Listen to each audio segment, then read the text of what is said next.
오늘은 해저 터널에 대해 이야기해볼까 합니다.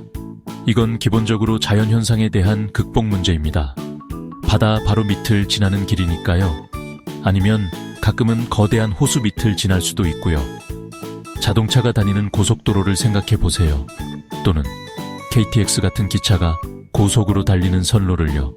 근데 이게 다 물밑 지하에서 일어나는 일이라는 거죠. 정말 현대공학의 경이로움 그 자체입니다. 근데 왜 굳이 이런 걸 파는 걸까요?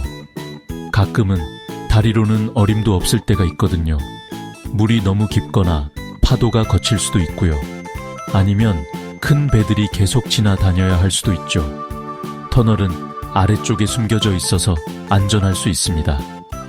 예를 들어 토네이도 같은 재난으로부터요. 그리고 교통과 물류를 원활하게 유지시켜 주기도 합니다.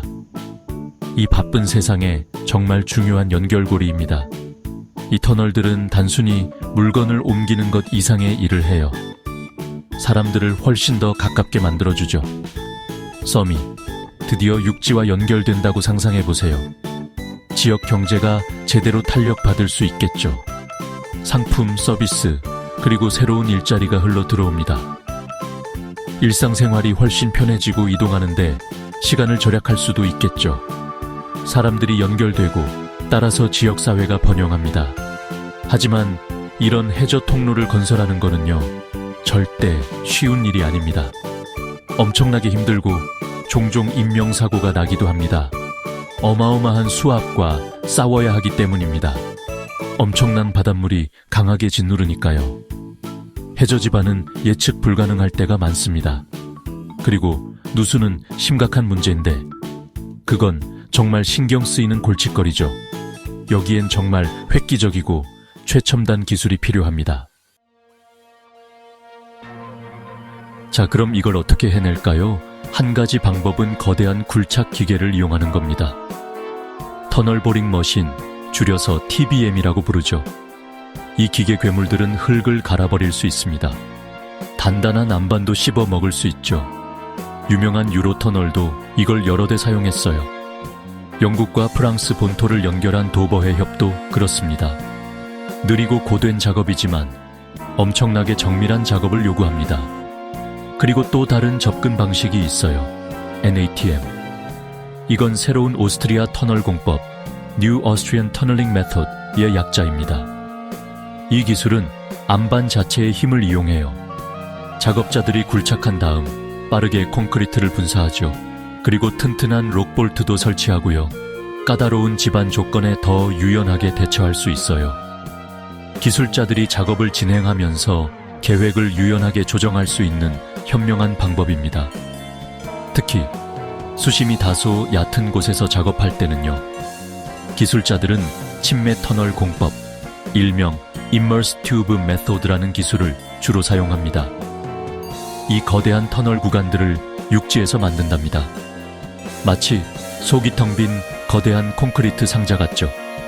그런 다음 그걸 물에 띄워서 가라앉힙니다. 해저에서 조심스럽게 연결하는 거죠. 우리나라의 보령 해저 터널도 바로 이 기발한 건설 기법을 사용했습니다. 그리고 개착식 공법 Cut and Cover도 있습니다.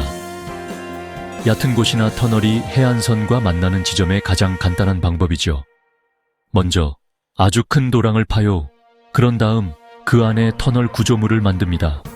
마지막으로 다시 다 덮어버리는 거죠. 깊은 바다에는 적합하지 않지만 때로는 효율적인 기술입니다. 굴착을 시작하기 전에 집안이 안정적이어야 합니다. 무너져 내리면 큰일 나니까요. 특히 바다 밑에서는 이게 더 까다롭습니다. 흙이 부드럽고 물을 많이 머금고 있을 수 있거든요. 그래서 기술자들은 집안을 꽁꽁 얼리거나 특수한 안정화 그라우트라는 것을 주입하기도 합니다. 이렇게 하면 땅이 튼튼해지고 작업하기 좋아지죠. 안전이 언제나 최우선이기 때문입니다. 그 그라우트에 대해 좀 더 이야기해 보겠습니다. 이건 산업용 초강력 접착제 같은 건데 빈 공간이나 균열을 전문적으로 채워주죠. 이렇게 하면 느슨하고 불안정한 흙이 훨씬 밀도 있게 변합니다. 작업 종류에 따라 다양한 유형이 있어요. 예를 들어 제트 그라우팅은 튼튼한 기둥을 만들죠. 해저 지반을 통제하는 게 관건이기 때문입니다. 해저 아래 땅을 다루기 쉽게 만드는 거죠. 방수는 정말 중요합니다. 물이 새는 해저 터널은 상상하기도 싫습니다. 정말 심각한 상황이죠. 그래서 고품질의 고밀도 콘크리트를 사용하고요. 그런 다음 두껍고 아주 질긴 방수막을 더 씌웁니다. 마치 거대한 산업용 고무 우비 같다고나 할까요? 게다가 구간 사이에는 강력한 밀봉재를 사용하죠. 이 모든 것이 그 엄청난 압력을 견디도록 설계된 겁니다. 하지만 최선을 다해도 약간의 물이 스며들 수도 있습니다. 그래서 이 터널들에는 스마트한 배수 시스템이 있습니다. 배수로와 파이프가 새어나오는 물방울들을 모으죠. 그러면 강력한 펌프가 그 물을 밖으로 내보냅니다. 정교한 경보 시스템은 새로운 누수가 생기면 알려주고요. 바다에 맞서 끊임없이 경계하는 겁니다. 절대로 질 수 없는 싸움이죠. 첫 번째 큰 도전 과제는 수압입니다. 광활한 바다는 엄청나게 강하게 짓누르고 있습니다. 정말 상상 그 이상의 힘으로 강하게 말이죠. 터널이 바다 밑으로 깊이 들어갈수록 그 으스러뜨릴 듯한 압력은 실제로 더 심해집니다. 그래서 터널 내벽, 즉 라이닝은 그 무엇보다도 튼튼해야 합니다. 수십 년, 그 이상을 버틸 만큼 아주 강한 내구성이 있어야 하죠. 그 다음엔 부식성이 강한 바닷물과 싸워야 합니다. 바닷물은 건축 자재의 정말 최악입니다. 보호되지 않은 강철을 갉아먹는 걸 아주 좋아하죠. 그리고 시간이 지남에 따라 콘크리트도 서서히 약화시킬 수 있고요. 그래서 기술자들은 특수한 내식성 합금과 특별히 강하게 설계된 콘크리트 혼합물을 사용합니다. 자연과의 장기적이고 지속적인 싸움이죠. 그 환경은 매 순간 변화무쌍합니다. 그래서 해저 지질은 정말 파악이 쉽지 않습니다. 이건 예상치 못한 골칫거리를 만날 수 있다는 뜻이죠. 방금 전까지 부드러운 진흙이었는데 다음 순간 단단한 암반이 나타날 수 있어요. 이런 예상치 못한 변화는 모든 작업을 중단시킬 수 있습니다. 그러면 어떻게 문제를 해결할 수 있을까요? 그건 엄청나게 힘들어요. 육지에서 수마일 떨어져 있고 깊은 물속이잖아요. 수리, 즉 바다속 지리를 파악한다는 것은 위험하고 복잡하며 비용도 엄청나게 많이 들죠. 이런 종류의 일은 확실한 기술이 없다면 접근조차 어렵겠죠.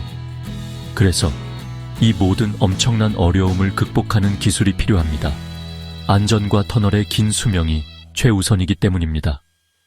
건설 중에도 그리고 앞으로 수십 년 동안도요. 이 터널들은 오랫동안 버티도록 꼼꼼하게 건설됩니다. 종종 100년 또는 그 이상을 목표로 하죠. 지진이나 해저 지반 변화 속에서도요. 관련된 모든 사람에게 이건 중요하고 무거운 책임일 수밖에 없습니다. 이것들은 우리의 세상을 연결하는 중요한 생명선이니까요.